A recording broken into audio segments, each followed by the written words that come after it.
বর্ষাকালে অনেক রকম মাছই তো পাওয়া যাবে। হঠাৎ কি মনে হলো পার্শে মাছের তেল ঝাল খাবো। তো একটা কালো রঙের কড়াই নিলাম, কড়াইয়ের মধ্যে সর্ষের তেলে দিয়ে ওর মধ্যে একটু কালো জিরে ফোড়ন। এবার একটা মিক্সিতে আপনি একটু টমেটো, একটা পেঁয়াজ, একটু কয়েকটা রসুন মিলে পেস্ট করে নিন। পেস্ট করে ওই তেলের মধ্যে দিয়ে দিন। তেলের মধ্যে দিয়ে একটু হালকা নাড়ানাড়ি করুন, দেখবেন টমেটো থেকে জল ছেড়ে দিয়েছে। ততক্ষণে আপনি ওই মিক্সিতেই একটুখানি কালো সর্ষে, একটু সাদা সর্ষে নিয়ে নিন, মিক্স করে নিন। ওটা পেস্ট করার পরে ওইটার মধ্যেই দিয়ে দিন। এরপর একটু আদা পেস্ট থাকলে ঘরের মধ্যে দিয়ে দিন, আর না হলে করে একটু দিয়ে দিন ওর মধ্যে। এবার ওই যে মিক্সিতে আপনি করলেন সর্ষে বাটা, ওটা ধুয়ে একটু জলটা দিয়ে দিন। তারপর দেওয়ার পরে একটুখানি ফুটবে, ফোটার সাথে সাথে আপনি একটু জিরে গুঁড়ো, একটু করে লঙ্কা গুঁড়ো পরিমাণ মতো দিয়ে দিন, একটু হলুদ গুঁড়োও দিতে পারেন।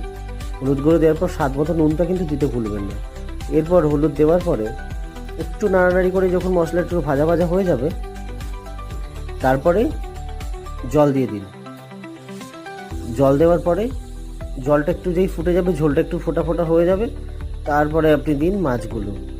আপনি মাছগুলো দিয়ে একটু কয়েকটা কাঁচা লঙ্কাও দিয়ে দিন। আপনি ঝাল যতটা খাবেন সেই অনুসারে 4টেও দিতে পারেন, 6টাও দিতে পারেন।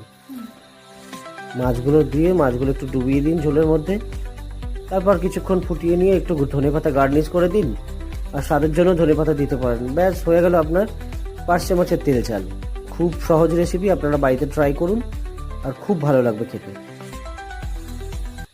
আর এই রেসিপিটা আজকে পুরোটাই বানিয়েছে আমার বন্ধু সুজয়।